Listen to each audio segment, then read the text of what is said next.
recruitment starts with you. Welcome back, squad. This is your college recruitment and athletic scholarship coach, Kito Delgado. And today we are talking about fantasy football. I know fantasy football, everybody's excited to have it back.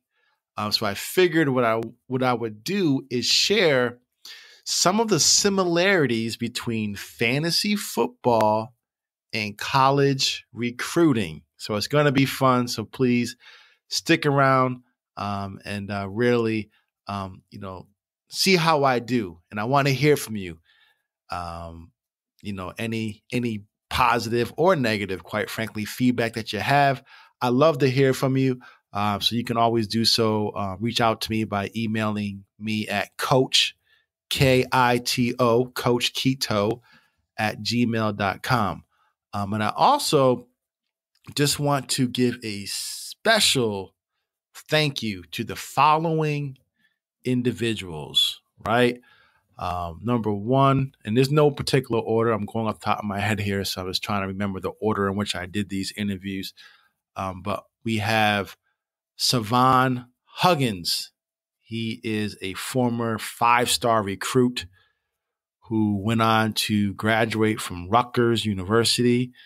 And then he got his master's and he played at Northern Iowa his last year of eligibility. So football player, former D1, 5-star recruit, Savon Huggins.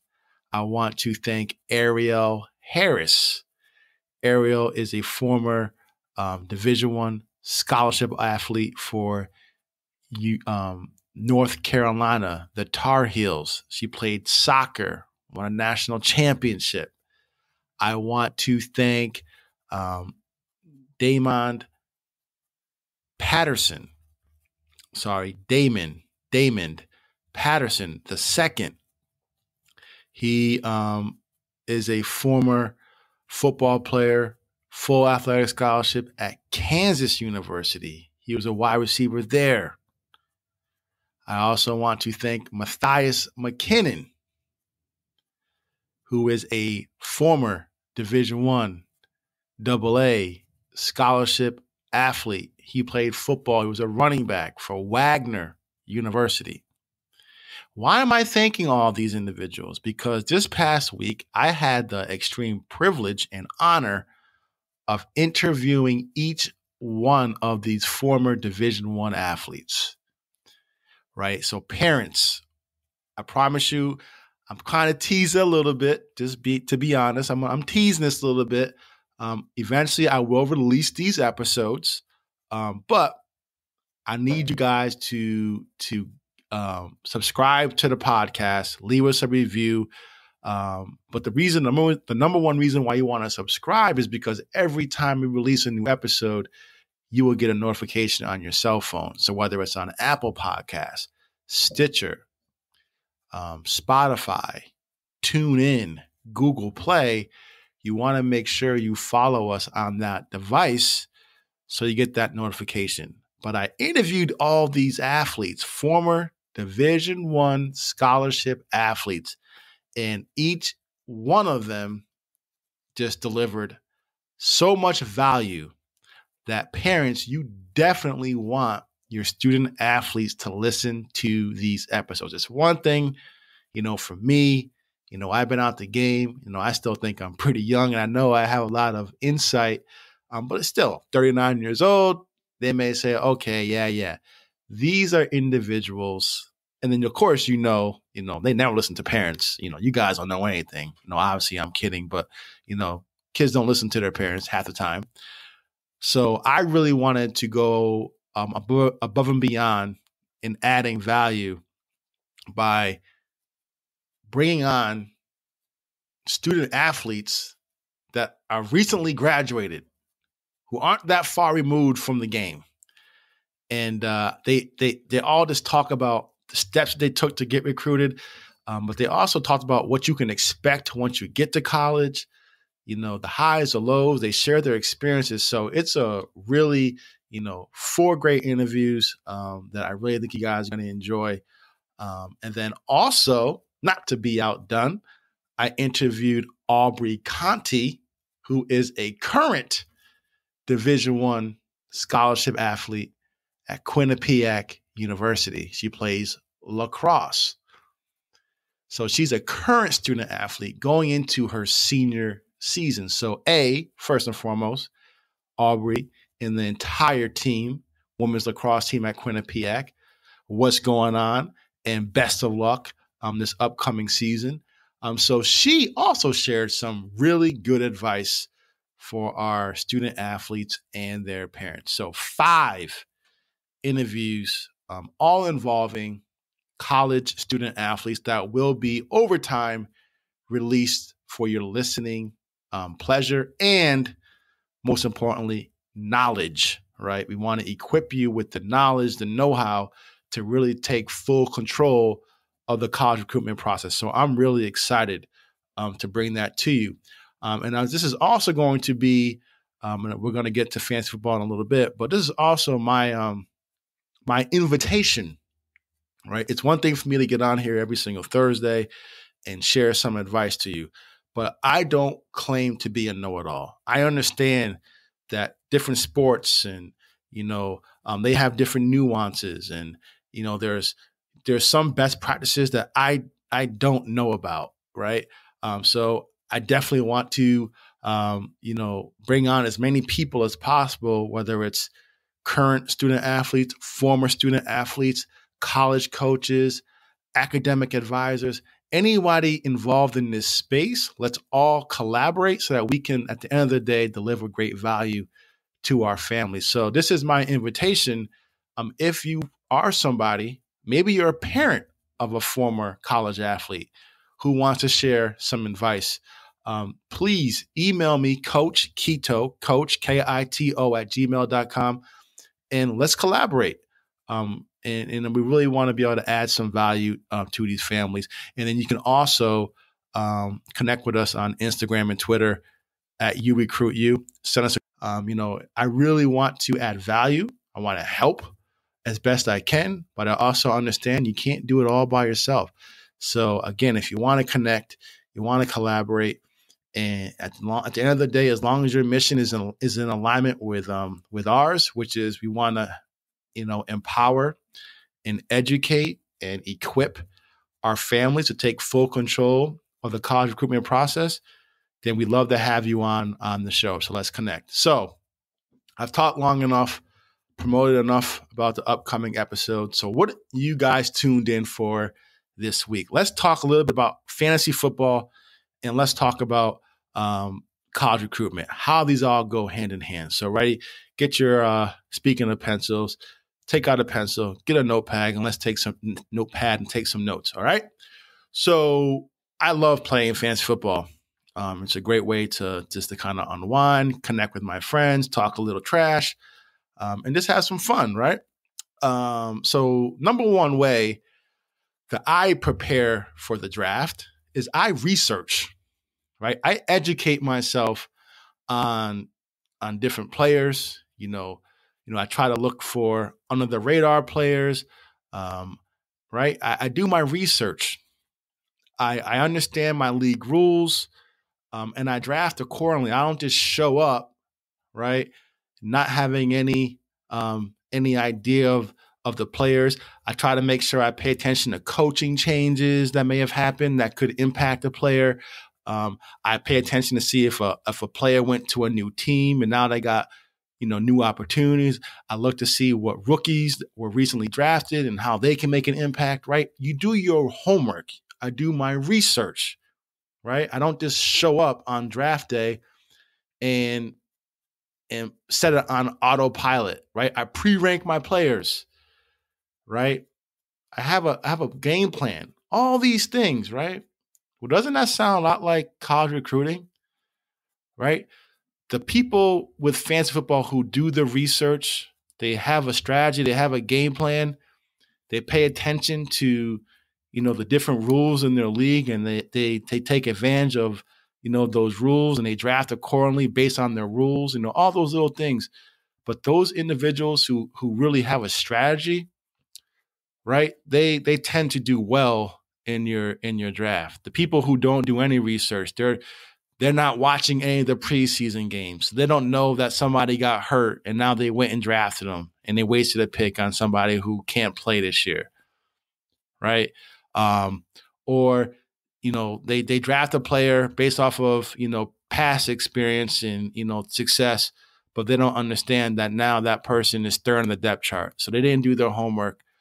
Or they use the default rankings and they let the Yahoo or ESPN auto draft for them. Those players tend to not do so hot, correct? So it's the same exact thing with college recruitment. With fantasy football, those who are really active, who do their research, they have a strategy, they have a game plan. They tend to, it's not going to guarantee that they're going to win, but they give themselves a better opportunity to find success, to get that championship. Well, for you families, it's no different. The families that sit down, they do their homework, they research schools, they have a fair knowledge. They don't have to know all the rules inside and out, but they have a general understanding of the different, recruiting periods, the different rules. They understand how many, official visits they can go on, unofficial visits they can go on. They just really educate themselves on the process, but then more importantly, they actually have a game plan. Can't guarantee that you're going to get a full athletic scholarship or a scholarship at all, but you definitely put yourself in a better position to do so. So that's lesson one. Have a strategy. Number two, this happens all the time with fantasy football. Every single year, you have individuals, particularly in football, that just burst onto the scene. Guys that weren't drafted at all during the draft, but then injuries start to happen, right? And now, the backup running back becomes a star. Some rookie wide receiver bursts onto the scene. A quarterback outperforms.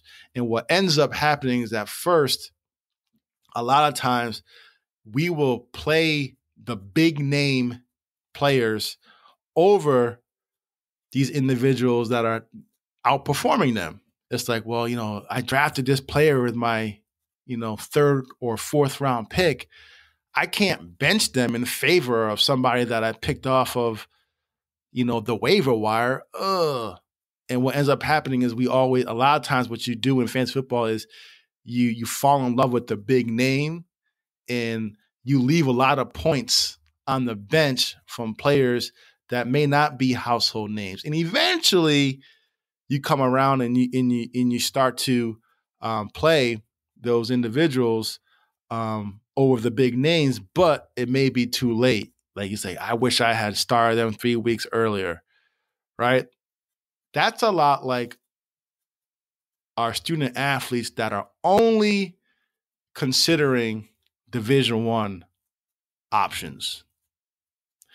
All you're looking at is, I'm not gonna consider 1AA if you play football. I'm not gonna consider D2. God, I'm not gonna consider D3. No way am I gonna even go to JUCO for a year and get better. I'd rather just not play. Right? So you're very closed-minded, and all you're doing is focusing on the Division I option.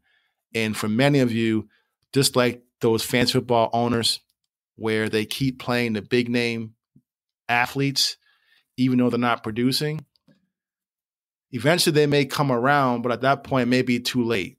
I'm telling you, if you keep only focusing on D1 schools and you're closed-minded, there's an opportunity where you may miss out on some really good opportunities at a lower Division I level or Division II, Division III. Yeah, they don't offer scholarships, but they do provide aid. So now you can, let's say at the Division III level, really, put yourself in a great academic institution and get, a lot of aid.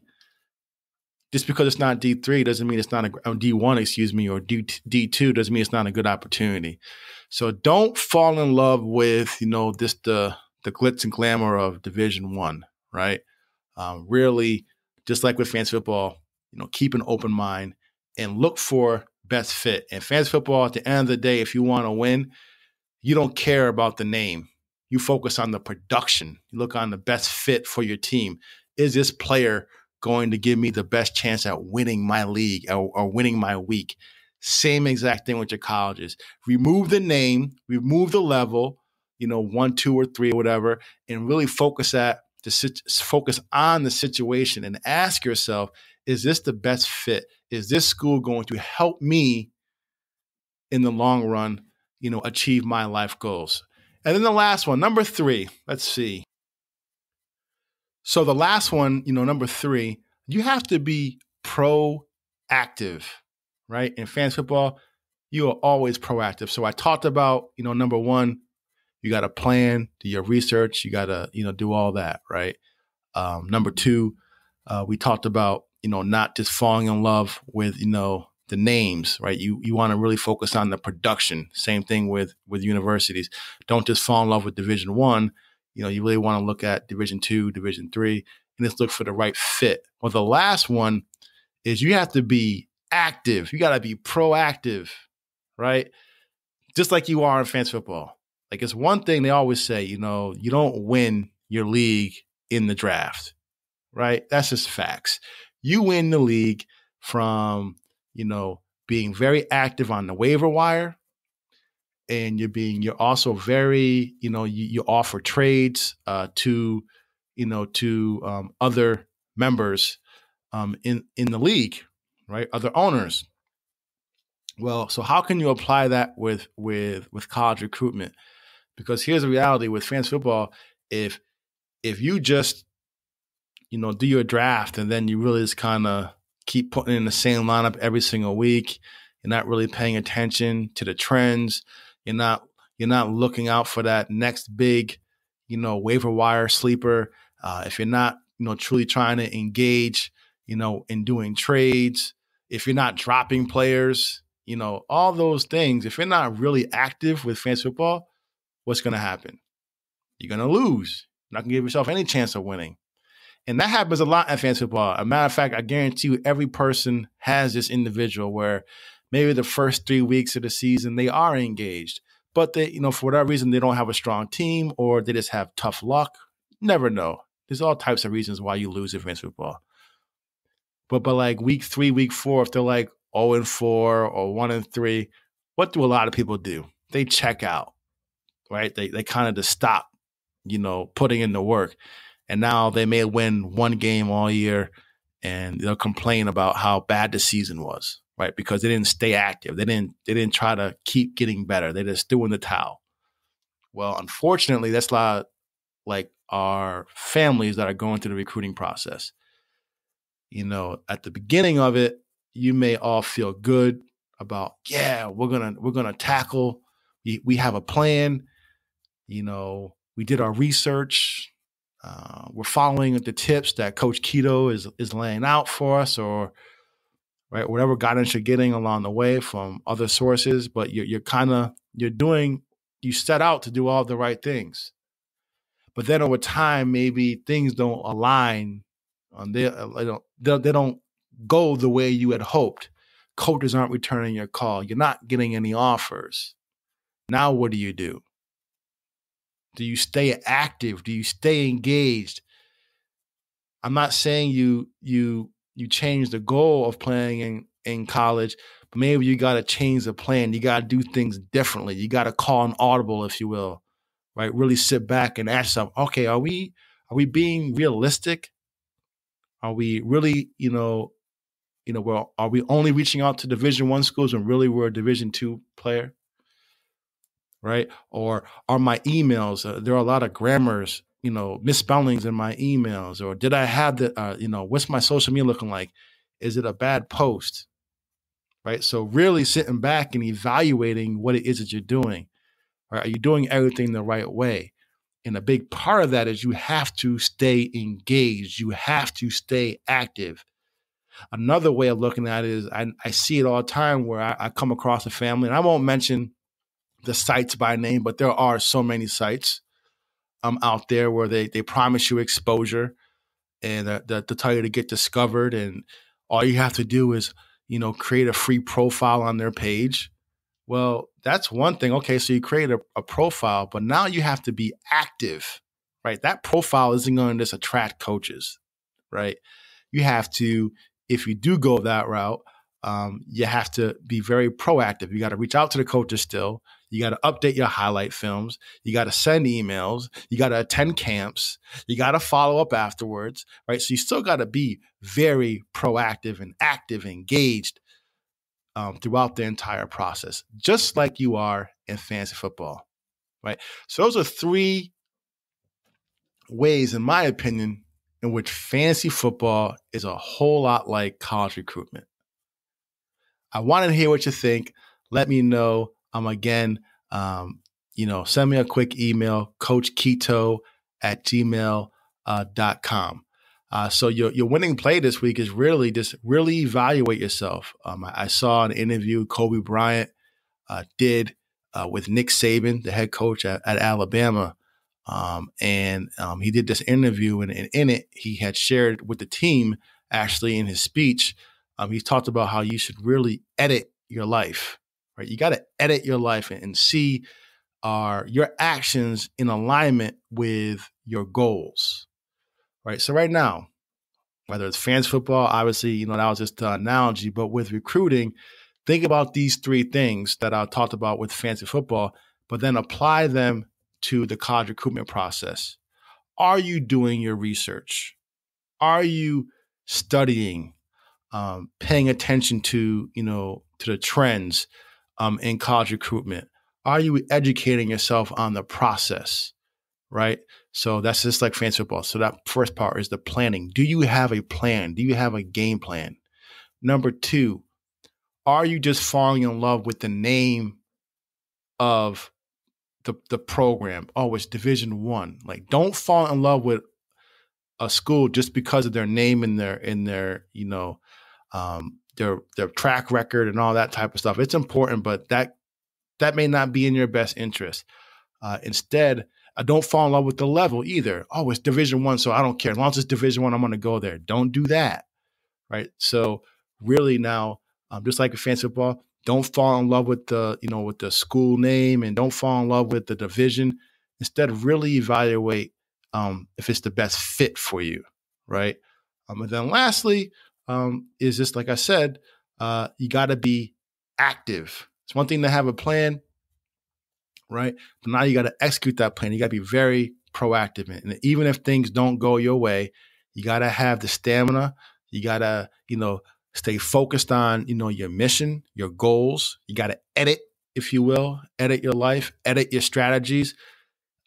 What's working for you, keep doing it. What's not working for you, call audible, adjust, and draw up a new game plan if you have to.